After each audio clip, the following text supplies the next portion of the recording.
قد قال الله تبارك وتعالى في القرآن المجيد والفرقان الحميد أعوذ بالله من الشيطان الرجيم بسم الله الرحمن الرحيم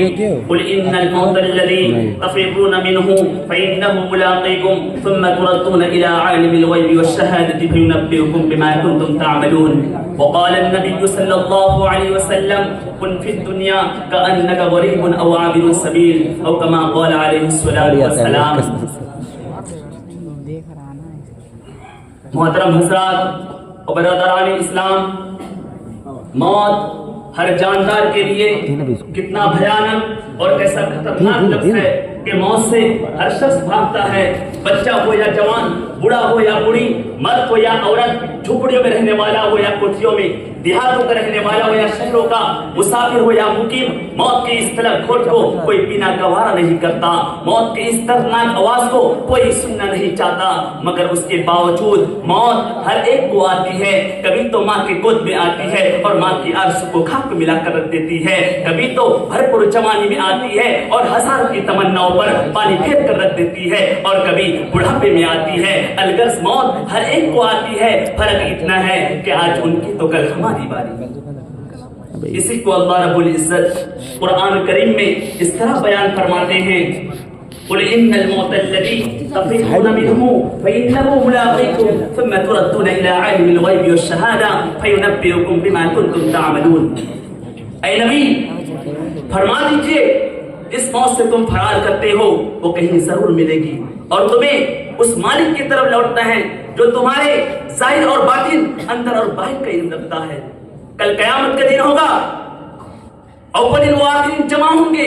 نفسی نفسی کا عالم ہوگا، تمہارے عمل سے تمہیں تنبیہ کرے گا. اگر تم نے خدا اور اس کے رسول کے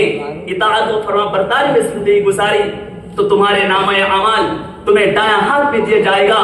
اور فرشتوں سے کہا جائے گا اسے لے جاؤ اور جنت میں داخل کر دو اور یہ پیغام سنا دو کہ اب کبھی بھی تمہیں موت نہیں آئے گی. سبحان اللہ.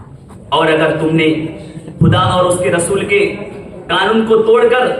مخلوق خدا کو تکلیف دینے میں زندگی گزاری، حلال کو حلال، حرام کو حرام نہیں سمجھا تھا، رشوت اور سود سے تم نے اپنے جیب کو بھرا تھا، یتیموں اور بیواؤں کی مالوں پر تم نے ڈاکہ سازی کی تھی، تو کل قیامت کے دن ناکامی کا جھنڈا پیچھے کی طرف سے بایاں ہاتھ پہ دیا جائے گا اور فرشتوں سے کہا جائے گا اس کمبخت کو لے جاؤ اور جہنم میں ادھم ڈال دو. میرے دوستو، انسان دولت کمانے اور مال حاصل کرنے کی بڑی کوششیں کرتا ہے، راتوں میں جاگ کر دنوں میں تھک ہار کر خون پسینہ ایک کر کے جمع کرتا ہے. جب انسان کو موت آتی ہے اور اس کی روح پرواز کر جاتی ہے تو لوگ اس کی ساری دولت لے لیتے ہیں. اگر اس کے بدن پر کوئی زیور ہوتا ہے، خواہ وہ معمولی ہی کیوں نہ ہو، اسے بھی اتار لیتے ہیں اور اسے اپنے دولت سے سوائے کفن کے کچھ حاصل نہیں ہوتا. بے شک کوئی چیز اس کے ساتھ نہیں جاتی، ساری چیزیں یہی پڑی رہ جاتی ہے. لوگ نہلا دھلا کر کفن پہنا کر قبرستان کی طرف چل دیتے ہیں اور قبر میں دفنا کر سارے لوگ واپس آ جاتے ہیں. کوئی چیز اس کے ساتھ نہیں رہتی. آج دنیا کی کوئی چیز اس کے ساتھ نہیں ہے، صرف ایک چیز ہے، وہ ہے اس کا اعمال، خواہ اچھے ہو یا برے. اسی کو ہمارے نبی محمد رسول اللہ صلی اللہ علیہ وسلم فرماتے ہیں کہ میت کے پیچھے 3 چیز جاتی ہے، ان میں سے 2 واپس آ جاتے ہیں اور 1 رہ جاتی ہے. میت کے پیچھے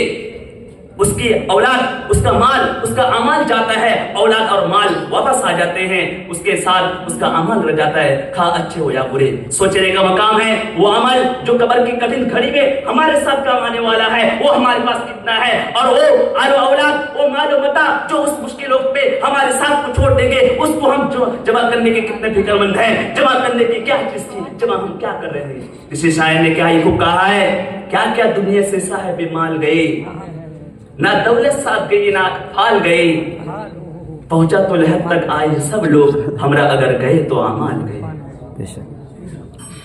وما علینا الا البلاغ.